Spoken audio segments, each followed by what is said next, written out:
Abrimos nuestras Biblias en Colosenses capítulo 2, versículos 20 al 23, que es el pasaje que vamos a estar estudiando esta tarde. Colosenses capítulo 2,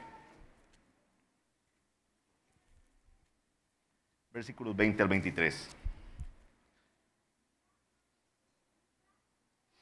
Antes de dar la lectura del pasaje, les voy a contar cómo estará la exposición de la palabra del Señor esta tarde. Vamos a estar predicando un sermón que he titulado ¿Cómo debemos adorar a Dios? Pero en esta exposición de cómo debemos adorar a Dios también vamos a ver o a entender cómo no debemos adorar a Dios a la luz de la cita de Colosenses 2:20 al 23, que es la que estuvimos memorizando esta semana. La primera parte del sermón será una contextualización de qué estaba pasando en la iglesia en Colosas. La segunda parte les voy a hablar de un elemento de este pasaje que sé que ha sido controvertido a la hora de leerlo, tal vez no le hemos puesto la suficiente atención, y es el culto voluntario. Para terminar en la tercera parte hablando del principio regulador de la adoración. Finalmente haremos unas aplicaciones a nuestras vidas. Colosenses 2, 20 al 23. Dice así la palabra del Señor: Pues si habéis muerto con Cristo en cuanto a los rudimentos del mundo, ¿por qué como si vivieseis en el mundo os sometéis a preceptos tales como no manejes, ni gustes, ni aun toques, en conformidad a mandamientos y doctrinas de hombres, cosas que todas se destruyen con el uso? Tales cosas tienen a la verdad cierta reputación de sabiduría en culto voluntario, en humildad y en duro trato del cuerpo, pero no tienen valor alguno contra los apetitos de la carne. Esa es la cita que hemos aprendido para esta semana. Sé que algunos estuvieron contactando a algunos de los ancianos que la cita era un poco difícil de entender. Que aparte que era larga, es un poquito difícil de entender, pero también vamos a ver por qué en la confesión de fe nuestra es ubicada en donde fue ubicada. Eso lo vamos a estar explicando más adelante. Nada más comencemos con una contextualización diciendo que la iglesia en Colosas estaba siendo atacada por falsos maestros. Había un ataque de parte de falsos maestros que estaban metiendo o introduciendo enseñanzas basadas en la creencia de que el sacrificio de Cristo no era suficiente. Al sacrificio de Cristo había que agregarle algo. Eso era la falsa enseñanza que estaba siendo introducida. Dentro de esas doctrinas vamos a tener el legalismo. Eso se estaba dando ahí en la iglesia en Colosas. Hombres que estaban imponiendo como mandamientos, doctrinas de hombres principalmente basadas en ceremonias judías. Eso lo van a poder ver si ustedes hacen un estudio más detallado del libro de Colosenses, para lo cual desde ya les recomiendo una serie que está en nuestro canal de YouTube. Ahí en las listas de reproducción hay toda una exposición del libro de Colosenses que se llama Cristo nuestro todo. Es una exposición que hace nuestro pastor Eric. Entonces ahí van a poder ver más en detalle cada explicación de una de estas herejías o de estas falsas doctrinas que se estaban introduciendo en la iglesia en Colosas. Entonces tenemos el legalismo, ¿verdad? Tenemos el misticismo que se estaba dando también. Recuerden que ahí habla de culto a los ángeles, ¿verdad? Gente que estaba también haciendo alarde de supuestas visiones que tenían. Y también se va a dar una herejía que se llama el ascetismo, o una falsa doctrina que se llama el ascetismo. De eso es lo que nos habla este pasaje que estamos viendo hoy. Ahorita les explico un poquito más qué es el ascetismo. No va a ser el tema de la predicación, el ascetismo. Ahí los invito a que vean la exposición del pastor Eric respecto a este tema, a este pasaje, y él explica muy bien el tema del ascetismo. Para los que ya les dije, ¿verdad? Vayan al canal de YouTube, ahí va a estar Cristo nuestro todo, se llama la serie. El ascetismo consiste en una rigurosa autonegación como un supuesto medio para lograr algún fin espiritual. Nada más para que tengamos ahí como dato interesante, esto fue muy popular en la Edad Media. Los seguidores de estas prácticas se ponían ropa interior incómoda, ¿verdad? Que les produjera, que los lastimara. Puede ser que quisieran dormir en camas sin colchón o dormir en el piso. Se autoflagelaban, se recluían en celdas oscuras, pasaban prolongados ayunos y se privaban de dormir largos periodos. Esto entre otro montón de cosas. ¿Qué es lo que se pretende con el ascetismo? La gente creía que lastimándose o causándose ese dolor, privándose de cosas, ellos estaban viviendo vidas de adoración al Señor, vidas más piadosas. Es como la gente que ¿verdad? Todos hemos visto esas largas caminadas, ¿verdad? Que se pega la gente y creen que con eso están adorando al Señor, ¿verdad? Que están ganando favores también de parte del Señor. Entonces, estas personas llegaban inclusive a autoflagelarse. Vean que nuestro pasaje nos habla de un ejemplo de ascetismo. Ahorita lo vamos a detallar un poquito más. Vean que nuestro pasaje, leámoslo nuevamente, Colosenses 2:20 al 23, inicia haciéndonos mención de una hermosa doctrina que también muchas veces dejamos pasar por alto, y es nuestra unión con Cristo. Cuando el Señor en su misericordia nos salvó, nos unió a Cristo. O sea, estamos unidos a Cristo. Estamos, como dice ahí mismo en Colosenses 2, el versículo 7 dice, arraigados y sobreedificados en Él. Entonces nuestro pasaje dice, pues si habéis muerto con Cristo en cuanto a los rudimentos del mundo. Cristo murió en la cruz del Calvario, nosotros también morimos con Cristo. Cristo fue sepultado, nosotros también fuimos sepultados. Cristo resucitó, nosotros también fuimos resucitados con Él. La premisa de la que parte el apóstol Pablo, inspirado eso sí por el Espíritu Santo, es que los cristianos ya hemos muerto con Cristo a los rudimentos de este mundo. Por lo tanto, ya el mundo no debería tener influencia en nosotros. Pero entonces aquí viene el primer problema. ¿Qué son los rudimentos del mundo? Y hay veces leemos rápido los pasajes y no vamos deteniéndonos, ¿verdad?, a buscar más información de qué es lo que se quiere decir aquí en estos versículos. Recordemos siempre que un recurso valioso cuando estamos estudiando un pasaje que no entendemos es ir al diccionario, entender qué son rudimentos. ¿Qué son los rudimentos? Los rudimentos es lo más básico de cualquier aprendizaje. Cuando usted habla de los rudimentos de la matemática, son los elementos más básicos de la matemática. Los rudimentos de la enseñanza no sé, o del fútbol, entonces le enseñan las cosas más básicas que debe saber cualquier persona que esté interesada en saber fútbol. Entonces aquí se nos está hablando de los rudimentos del mundo. Es por eso, por lo que nuestro pasaje categóricamente afirma que la forma de razonamiento básico de este mundo, o sea, los cristianos ya morimos a esa forma en que razona este mundo. Nosotros ya lo que es básico para este mundo, lo que es normal para este mundo, ya no puede ser normal para nosotros los creyentes. Ya nosotros pensamos diferente, porque morimos con Cristo a esos rudimentos del mundo. Ese razonamiento básico ya no opera en nosotros. En otras palabras, no podemos pensar y razonar como piensa y razona este mundo. ¿Cómo razona este mundo? Este mundo razona que para que usted alcance el favor de Dios, tiene que sufrir. Entonces, yo no sé si a ustedes les pasó alguna vez, pero antes, ¿verdad?, las viejitas y todo eran muy dadas a decir, cuando usted por A o por B no había comido nada en ese día. Estaba en ayuno, pero no era que había dispuesto a estar en ayuno, ¿eh? Entonces, por A o por B no había podido comer. ¿Qué le dicen? Ay, ofrézcaselo al Señor, ¿verdad? Ese ayuno. Porque usted sufrió, entonces que le ofrezca ese sufrimiento al Señor. Entonces, cuando la gente decía que tenía que entrar de rodillas ante una iglesia, ¿para qué? Porque ese sacrificio va a valer más, ¿verdad? Estoy sufriendo, entonces eso está generando más cercanía con el Señor. Colosenses 2:20 al 23 nos muestra un ejemplo de práctica ascética, de ese ascetismo que estamos viendo aquí.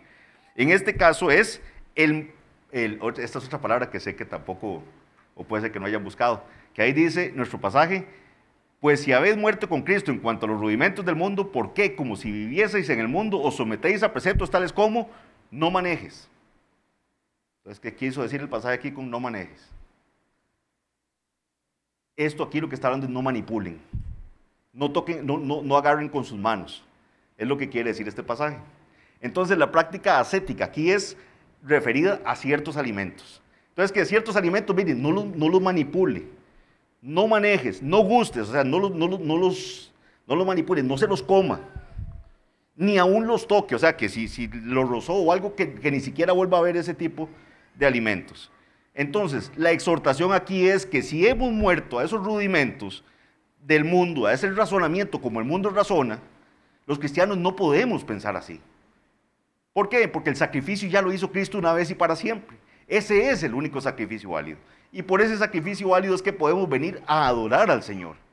Entonces, dice que, ¿por qué? Si hemos muerto a esos preceptos, entonces, ¿por qué todavía se someten a preceptos como no manejes, o sea, no manipules, no coma, no guste, ni a un toque, en conformidad, dice, a mandamientos y doctrinas de hombres? Cosas que la gente había venido inventando y las estaban enseñando como doctrina. Ya el Señor Jesús había advertido ese tipo de, o había hablado en contra de ese tipo de enseñanzas. Vamos a Mateo capítulo 15.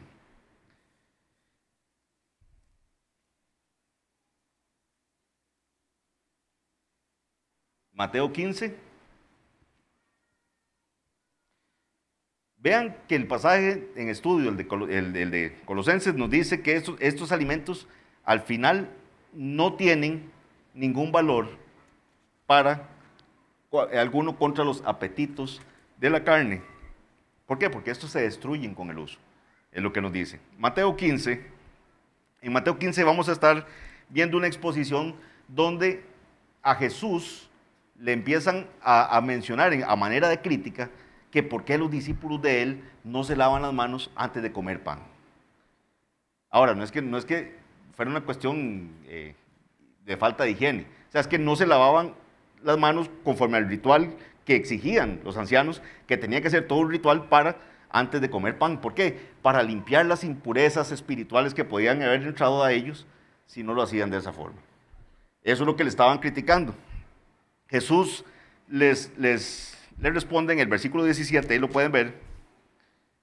En el 17 dice, ¿no entendéis que todo lo que entra en la boca va al vientre y es echado a la letrina? Así de claro lo enseñó Jesús. Lo que usted se come va al vientre y después a la letrina. Alguien puede pensar, mira qué enseñanza más cruda la de Jesús, mire, pero los puso con claridad. Y esa fue parte de la respuesta que Jesús le dio a estos escribas y fariseos que le preguntaron por qué los discípulos quebrantaban la tradición de los ancianos, ya que no se lavaban las manos cuando comían pan. Entonces vean que ahí, en los versículos 7 al 9 de este pasaje, Jesús les habla fuertemente y les dice, hipócritas, bien profetizó de vosotros Isaías cuando dijo, este pueblo de labios me honra, mas su corazón está lejos de mí. Pues en vano me honran enseñando como doctrinas mandamientos de hombres. Ven que ahí está lo mismo que nos dice Colosenses. Jesús le critica a los fariseos o la advertencia que les hace o el regaño que les da es que están enseñando como doctrinas mandamientos de hombres. Ahora, el hecho de que enseñaran como doctrina mandamientos de hombres no solo es malo en sí, de que le están agregando algo más a la doctrina, sino que es peor. Vean lo que dice el versículo 6. El versículo 6 dice, de Mateo 15, dice, así habéis invalidado el mandamiento de Dios por vuestra tradición. Entonces no es solo que le agregaron algo más, es que invalidan lo que verdaderamente había pedido el Señor en su palabra, con las añadiduras que le metieron los escribas y fariseos, o en este caso los ancianos, las tradiciones de los ancianos. Ahora, dicho ya esto que hemos explicado, como les dije al principio, no voy a hablarles del ascetismo. Ya espero que les quede claro a qué se refiere el versículo, cuál es la práctica, digamos, que está criticando la Biblia, o que está diciendo que esa práctica no está bien, no debería estar entre creyentes, de que es, miren, tal alimento no lo coma, no lo toque, ni siquiera casi que ni lo vuelva a ver, porque esas prácticas no son bíblicas. Eso no es la forma en que nos enseña la palabra de Dios que tenemos que adorarle. Lamentablemente en nuestro país estamos llenos de prácticas como esas. La tradición tiene mucho, hay tiempos en los que hay que abstenerse de ciertas clases de alimentos, usted no puede ni volverlos a ver, ¿verdad? No pase ahí por una carnicería ni nada. Entonces eso es lo que está hablando el pasaje, pero de eso no vamos a hablar esta noche. No vamos a enfocarnos en el ascetismo, sino en enfocarnos en una parte pequeñita de este versículo, de este pasaje que tenemos en estudio, y es el que es usado en nuestra confesión de fe para afirmar la verdad que está afirmando en el capítulo que estaremos estudiando. Leemos nuevamente para decirles en dónde va a estar nuestro énfasis ahora ya en la segunda parte del mensaje. Dice Colosenses 2:20 al 23, pues si habéis muerto con Cristo en cuanto a los rudimentos del mundo, ¿por qué como si vivieseis en el mundo os sometéis a preceptos tales como no manejes, ni gustes, ni aun toques, en conformidad a mandamientos y doctrinas de hombres, cosas que todas se destruyen con el uso? Tales cosas tienen a la verdad cierta reputación de sabiduría en culto voluntario. Dice el pasaje que eso tiene cierta reputación de sabiduría en culto voluntario. Ahí es donde vamos a entrar a la segunda parte de la exposición. ¿Cuál es el problema de esto? Insisto en que hay veces hacemos lecturas rápidas del pasaje. Entonces no logramos captar qué es lo que se quiere decir con eso. Además, ¿qué otro problema tenemos aquí? Que la palabra voluntario para nosotros es una palabra buena. Porque todo lo que suena voluntario es que alguien lo hace de buena gana. Cuando alguien dice, fue porque lo obligaron a ir. No, él fue en forma voluntaria. Entonces suena bonito, ¿verdad? Que alguien fue queriendo hacer las cosas de buena gana. Pero ¿qué significa culto voluntario aquí? ¿Por qué el pasaje dice que tiene cierta reputación de sabiduría en culto voluntario? Nos dice el pasaje. Resulta que culto voluntario es algo que está en contra de la voluntad de Dios. Lo podríamos entender mejor con una traducción como la que nos da la Biblia de las Américas. Dice la Biblia de las Américas, tales cosas tienen a la verdad la apariencia de sabiduría en una religión humana. Vean qué interesante. Por ahí va el significado de culto voluntario. En el griego, la frase culto voluntario es una sola palabra. Ahí para los que les interese se las digo al final del culto, pero no pienso pronunciarla aquí. Esta palabra única, muchos se la atribuyen al apóstol Pablo. O sea, creen que Pablo inició el uso de esa palabra. Y lo que va obviamente inspirado, ¿verdad?, por el Espíritu Santo. Esa palabra, en la Biblia de Ginebra, en la edición que se da en 1557, es traducida como adoración voluntaria. Posteriormente, los editores de la Biblia de Ginebra incorporan una nota al margen que va a explicar que es aquella que los hombres habían elegido según sus fantasías. Eso es lo que va a decir. Que esa adoración voluntaria es la que el hombre eligió según sus fantasías. Entonces, lo que Pablo nos está diciendo en el pasaje de Colosenses es que todas estas cosas, de que no coma, de que no toque tal cosa, que no haga aquí, no haga esto, puede ser que tenga alguna reputación de sabiduría en esa religión humana que yo me inventé. En esa religión humana que surge de mis fantasías, pero que no es la forma de adoración que pide el Señor en su palabra. Entonces vean qué peligroso cuando leemos un pasaje que leemos ahí que puede tener cierta reputación de sabiduría en culto voluntario, ¿verdad? Entonces, inclusive, vean mis hermanos, preparándome para la exposición de este mensaje, escuché exposiciones de siervos del Señor predicando acerca de esto, y alguno de ellos en algún momento explicando el término culto voluntario decía, es el culto que nosotros rendimos de corazón, ¿verdad? Y no es eso lo que quiere decir el pasaje. El pasaje está criticando eso.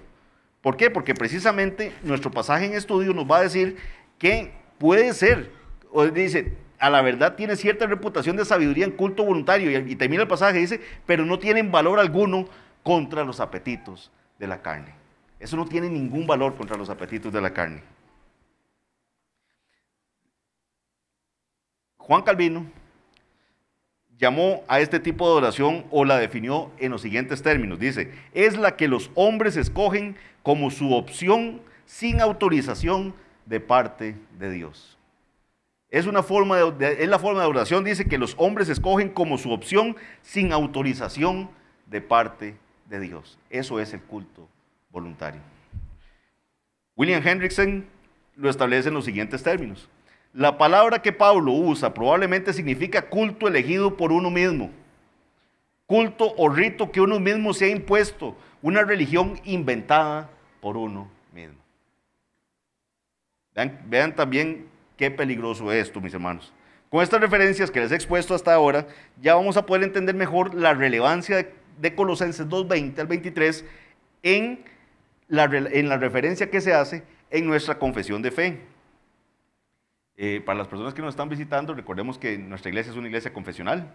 Tenemos una confesión de fe, donde resumimos qué es lo que nosotros como bautistas reformados confesamos que creemos. Todo al amparo y a la luz de la palabra del Señor.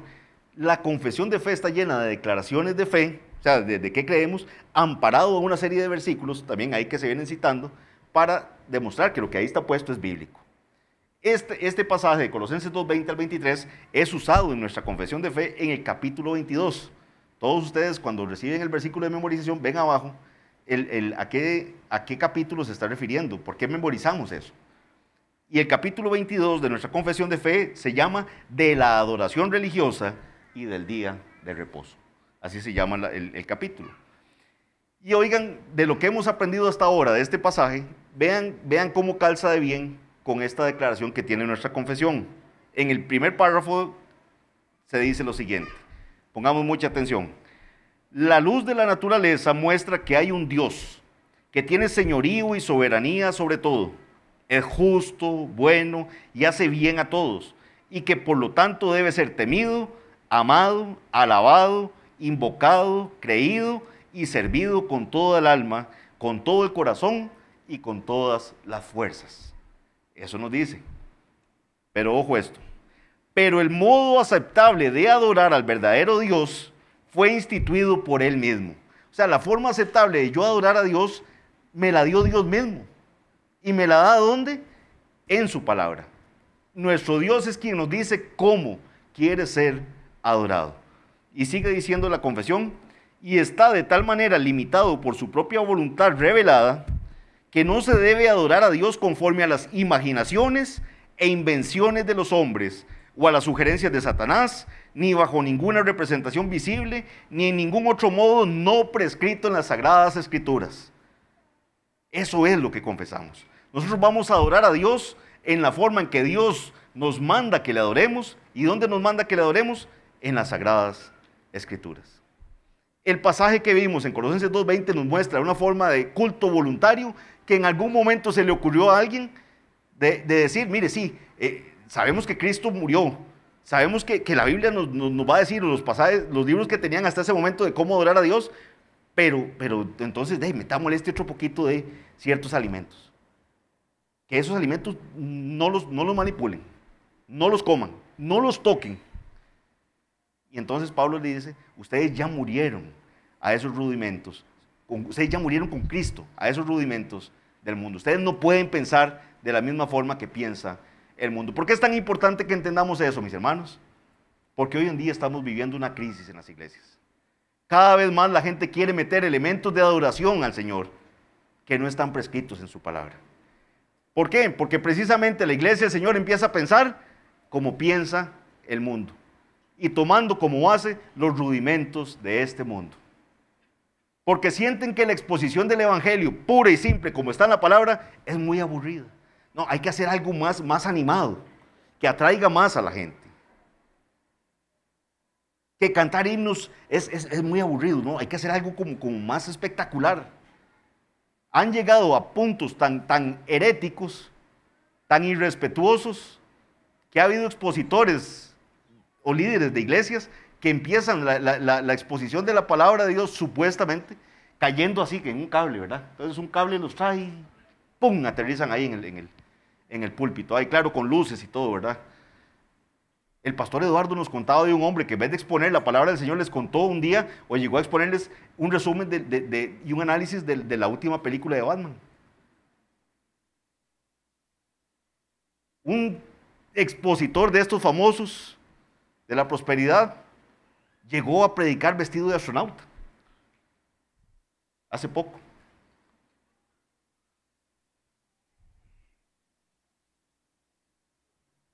Este culto voluntario es una total rebelión contra el Señor, la cual coloca a muchas de estas iglesias en la misma situación que vivía el pueblo de Israel en la época de los jueces. ¿Qué nos decía Jueces 17:6? Cada uno hacía lo que bien le parecía. Cada uno hacía lo que bien le parecía.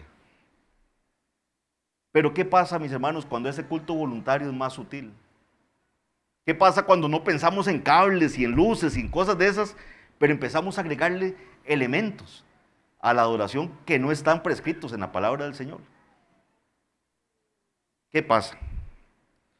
Venimos varios, ¿verdad?, de muchos contextos diferentes. Algunos vienen de iglesias más carismáticas, otros vienen de iglesias más, menos tendientes a este tipo de adoración. Pero ¿qué pasa cuando empezamos a agregar elementos que no vienen en la palabra del Señor? Yo sé que algunos de los que estamos acá compartimos en algún momento en iglesias donde se incorporaban dentro del periodo de adoración testimonios, por ejemplo. Entonces empezaba a decir, alguien tiene un testimonio, y entonces todo el mundo empezaba a levantar la mano, bueno, hermano, cuéntenos usted, y algo que no estaba bien organizado. Y eso hacía que el tiempo que se debía dedicar para la exposición de la palabra del Señor se fuera disminuyendo. Películas. Hoy no vamos a tener predicación de la palabra del Señor, vamos a tener la exhibición de una película. Entonces veían una película ese día. O teatro negro, yo no sé cuántos recuerdan eso, que era en la noche, que todo el mundo había apagado las luces y con neón y todo, se veía aquello tan... Entonces hoy una exhibición de teatro. Danzas. ¿Está todo eso prescrito en la palabra del Señor? Hay un pasaje, mis hermanos, yo sé que todos conocemos este pasaje, yo sé que todos lo conocemos, pero yo creo que no hemos meditado suficiente en este pasaje. Levítico 10, del 1 al 2. ¿Qué nos dice Levítico 10, del 1 al 2? ¿Qué nos cuenta el Señor en su palabra en este pasaje?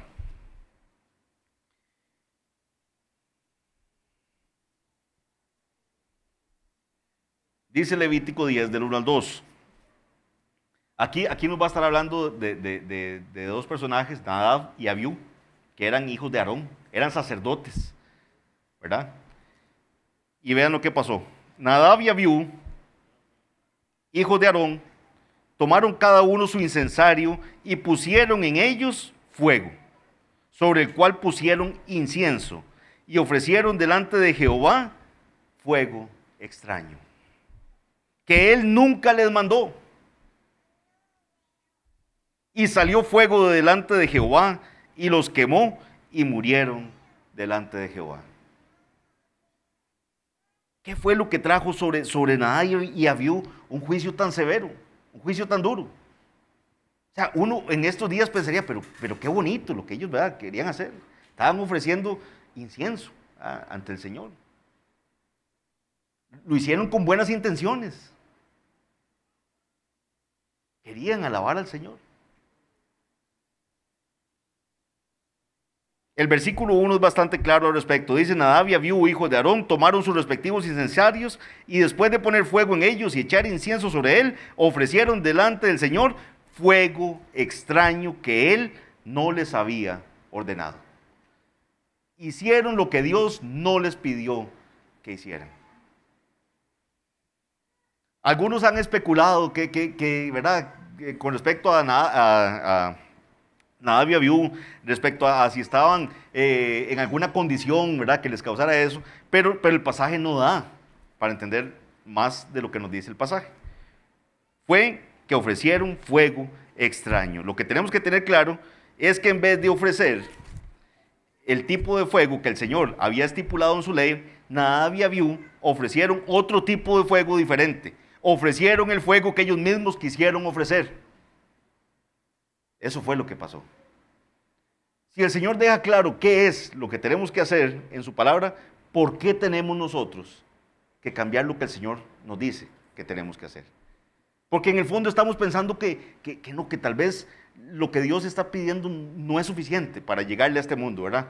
No es, o sea, es que ¿qué pasa si yo me pongo aquí y solamente les expongo el Evangelio, pero no, tengo que hacerlo de tal forma que les resulte atractivo a la gente, de tal forma que le cause alguna emoción a la gente? Y eso no, estamos desconfiando de la palabra del Señor. Lo único que el Señor nos ha pedido para que un pecador sea salvo, ¿qué es? Que le expongamos el Evangelio. Pero que le expongamos el Evangelio correctamente, como lo dice su palabra. Que lo expongamos bíblicamente. No un Evangelio distorsionado, donde le decimos, venga Cristo y todos sus problemas van a ser solucionados. No, eso no es el Evangelio. ni un evangelio donde ponemos a un Cristo que está allá afuera a la puerta tocando, ¿verdad? Que por favor le abran, Él está ahí tocando. No, ese no es el evangelio.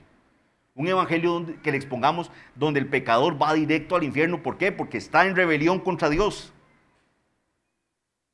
Que le demos esa mala noticia. Y que entienda que si no se arrepiente, como está siendo llamado el día de hoy, va a ir a un castigo eterno. Y que solamente poniendo la fe en Jesucristo, en el Salvador, es que puede ser salvado de esa situación de muerte en la que está hoy en día.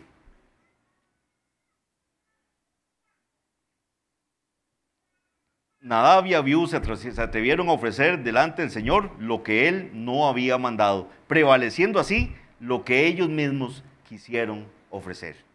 Eso es culto voluntario. A eso se refiere con culto voluntario. Veamos con atención que no es que Dios hubiera prohibido ese fuego. Eso no nos dice el pasaje. Lo que nos dice claramente es que Él nunca había mandado, nunca había solicitado ese fuego que le estaban ofreciendo Nadab y Abiú. ¿Por qué es importante que entendamos esto? Aunque no me va a dar tiempo de extenderme sobre este punto. Porque hay hermanos nuestros que no se adhieren al principio regulador de la alabanza. Se adhieren a algo diferente que se llama el principio normativo de la alabanza. ¿Qué es lo que dicen nuestros hermanos? Yo voy a poder adorar al Señor con todo aquello que no esté prohibido en la palabra del Señor. O sea, todo lo que la Biblia claramente no prohíba, yo lo puedo hacer. Mientras que las iglesias que nos adherimos al principio regulador de la alabanza decimos, yo voy a hacer únicamente lo que el Señor me manda hacer en su palabra. Lo que no me manda hacer está prohibido. Y este es un claro ejemplo, el de Nadab y Abiú. No había una prohibición expresa sobre lo que ellos hicieron, pero el Señor no había mandado a que se hiciera lo que ellos hicieron. Espero algún día, o alguno de los pastores retomará esta explicación del tema del principio normativo y el principio regulador. Ya vimos que nuestra confesión de fe categóricamente establece que no se debe adorar a Dios conforme a las imaginaciones e invenciones de los hombres, es decir, prohíbe el culto voluntario. Y esto lo hace sobre la base de que el modo aceptable de adorar al verdadero Dios fue instituido por Él mismo. Eso es lo que nos dice nuestra confesión. La forma en que Dios quiere ser adorado, Él dejó las reglas de cómo debe ser adorado. Eso es lo que nosotros confesamos. Que todo lo que necesitamos saber de cómo adorar a Dios está aquí. Y no me tengo que poner yo a imaginarme, ni a pensar, ni a inventar nuevas formas de adoración. Ahora entramos ya a la parte final de este sermón. Principio regulador. ¿Qué queremos decir con el principio regulador? Ya hasta aquí ya tenemos que tener claro que no puede ser nuestra imaginación la que dicta las pautas de cómo debe ser adorado nuestro Señor. Pero entonces, ¿cómo es que la iglesia sí debe adorar a Dios? ¿Cómo es que los que estamos aquí debemos presentarnos a adorar a Dios? ¿Cómo hacemos? Es que, mis hermanos, donde vemos el carácter de Dios así, debería entrarnos temor. De verdad, decir, Señor, te estoy adorando como tú verdaderamente quieres que te adore. Y es por eso también que día a día estamos aquí como iglesia, tratando de aprender juntos cómo queremos o cómo debemos adorar a nuestro Señor. Ahí es donde entra en escena lo que hemos llamado el principio regulador de la adoración, el cual podría resumirse de la siguiente forma. Todo lo que ha sido ordenado por Dios para su culto es obligatorio. Y todo lo que no ha sido ordenado por Dios se encuentra prohibido. Repito, todo lo que ha sido ordenado por Dios para su culto es obligatorio. Y todo lo que no ha sido ordenado por Dios se encuentra prohibido. El doctor Sam Waldron, que yo no sé si algunos de ustedes compraron o tuvieron la oportunidad de comprar este libro, Más allá de los 5 puntos, hay un artículo muy bueno dentro de este libro que lo escribe el doctor Sam Waldron, que fue de mucha bendición en la preparación de este mensaje. Él dice que deberíamos llamarlo el principio regulador, no de la adoración, sino el principio regulador de la iglesia.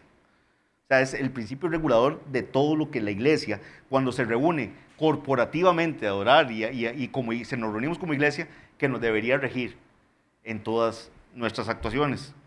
¿Por qué? Porque él dice que este principio regulador debería regular todo lo que tiene que ver con los deberes de la iglesia, con el gobierno de la iglesia y con la doctrina que se estudia en la iglesia. Pero entonces, ¿cuáles elementos sí deben estar presentes en la adoración. Vimos ya un ejemplo de algo que no era parte de la adoración al Señor, en Colosenses 2:20, que vale la pena que lo leamos nuevamente, mis hermanos, porque sé que ya lo vamos a entender más claramente. Dice nuestro pasaje: pues si habéis muerto con Cristo en cuanto a los rudimentos del mundo, ¿por qué como si vivieseis en el mundo os sometéis a preceptos tales como no manejes, ni gustes, ni aun toques, en conformidad a mandamientos y doctrinas de hombres, cosas que todas se destruyen con el uso?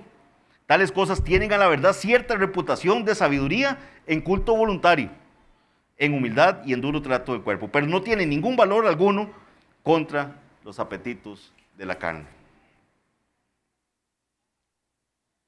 Sabemos que en el Antiguo Testamento hay una forma de adoración muy detallada, ¿verdad? Vemos cuando estamos leyendo el Antiguo Testamento y vemos todos los elementos que el Señor quería que estuvieran presentes en el tabernáculo, o todo lo que Él fue prescribiendo para que estuviera en el templo, o cómo tenían que ser las vestimentas de los sacerdotes, cómo tenían que ser llevados a cabo los sacrificios. O sea, vemos nuestro Dios detallando claramente cómo quería ser adorado. Sabemos que con Cristo ya la ley ceremonial como tal ya no está en vigencia, pero eso no quiere decir que ese carácter de Dios, de Él prescribir cómo quiere ser adorado, que Él ya cambió. Entonces ahora que ya simplemente como estamos en el nuevo pacto, ahora sí todo el mundo haga lo que quiera. Estamos en la libertad, somos libres. Entonces en ese somos libres creemos que yo puedo hacer lo que a mí se me antoje. Y entonces adorar, ¿verdad? Como a todo el mundo se le ocurrió. En el mismo capítulo 22 de la confesión, que los invito a que lo vean con detalle cuando lleguen a la casa, se nos detallan los elementos que según la Biblia sí deben estar presentes en la adoración por parte de la iglesia reunida en el día del Señor. Por cierto, en ese capítulo se nos dice por qué es hoy que tiene que estar la iglesia aquí reunida, adorando el nombre del Señor. Deben estar presentes las oraciones. Por eso nuestro culto de alabanza al Señor está lleno de oraciones. Dice 1 Timoteo 2:1, ahí saqué una cita de cada uno de los elementos que tienen que estar presentes. Dice 1 Timoteo 2:1, exhorto ante todo que se hagan rogativas, oraciones, peticiones y acciones de gracias por todos los hombres. Tiene que estar presente la lectura de la palabra. Dice 1 Timoteo 4:13, entre tanto que voy, ocúpate en la lectura, la exhortación y la enseñanza. Debe estar presente también la predicación y la audición de la palabra del Señor. Dice 2 Timoteo 4:2, que prediques la palabra, que instes a tiempo y fuera de tiempo, redarguye, reprende, exhorta con toda paciencia y doctrina. Vean que es la palabra de Dios la que tiene que ser predicada, no la última película de Batman, ¿verdad? Es muy triste eso, mis hermanos. Es muy triste. No es el testimonio de cuántos viajes ha hecho el pastor. Eso no es lo que se viene a predicar en este púlpito. Se viene a exponer la palabra del Señor. Y es la palabra del Señor la que va a usar el Espíritu Santo para convencer a pecadores, para levantar a muertos espirituales.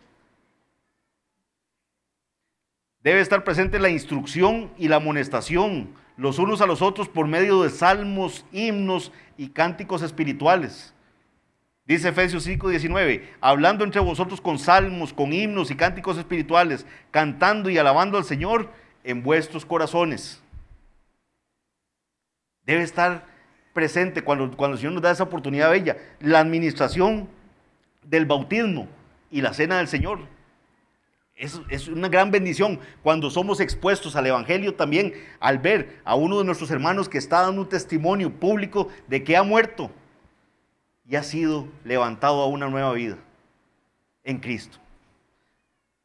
En la cena del Señor, mis hermanos, día a día que celebramos la cena del Señor, somos amonestados cuando se lee el pasaje de 1 Corintios capítulo 11. Voy a invitarles ahí que vayamos un momentito para que vean algo muy interesante y que hay veces no le ponemos suficiente atención. Vean en 1 Corintios 11, en el versículo 17,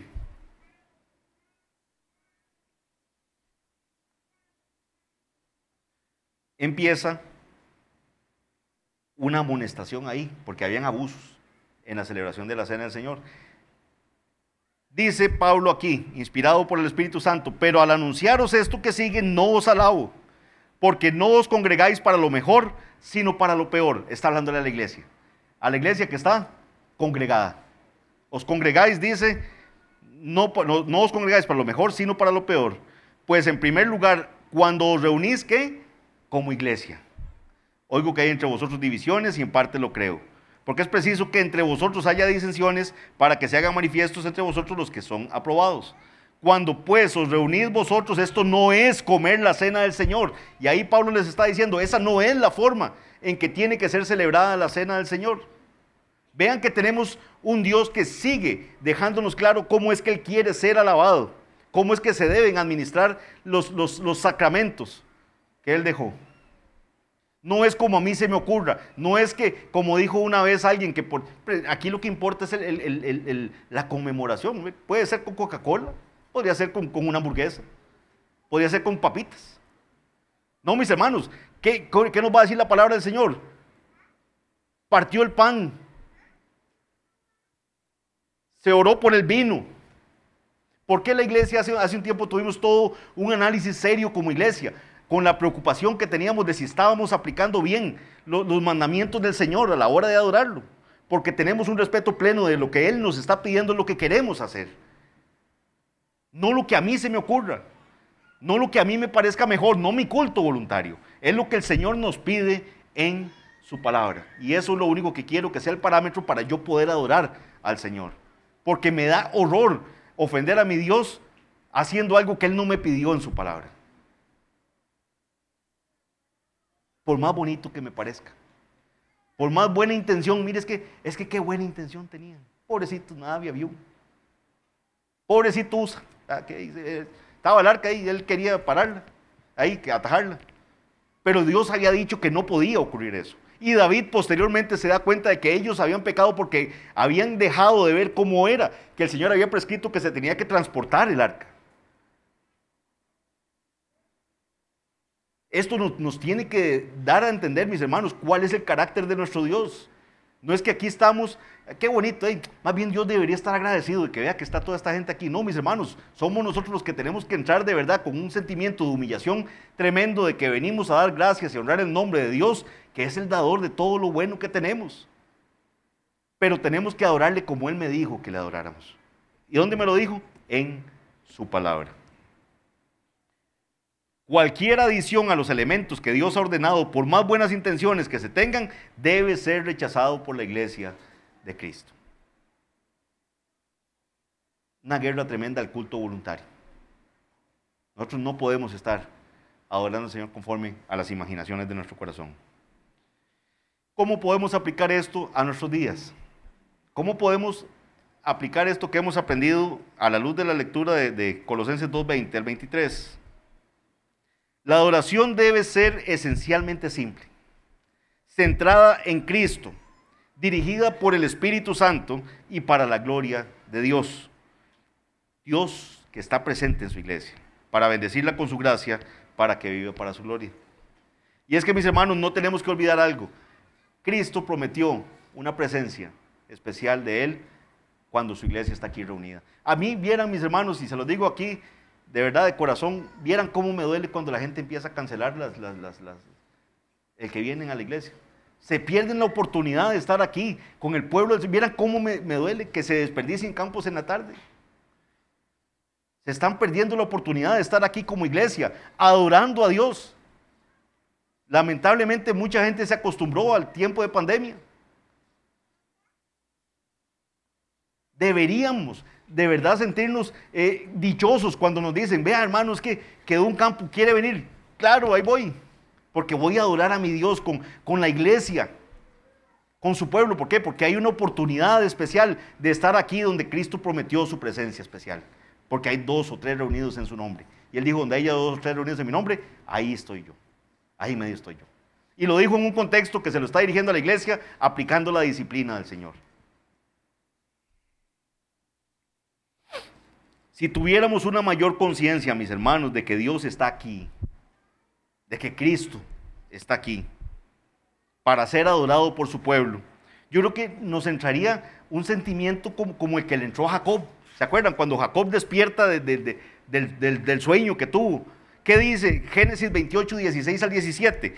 ¿Qué le pasó a Jacob? Dice Génesis 28, 16, 17. Y despertó Jacob de su sueño y dijo, ciertamente Jehová está en este lugar. Y yo no lo sabía. Y tuvo miedo y dijo, cuán terrible es este lugar. No es otra cosa que casa de Dios y puerta del cielo. Aquí está el Señor, podemos adorarlo. Vamos a cantar lo mejor que podamos cantarle a Él. Voy a poner la mayor atención a la lectura de su palabra porque sé que me va a hablar a través de su palabra.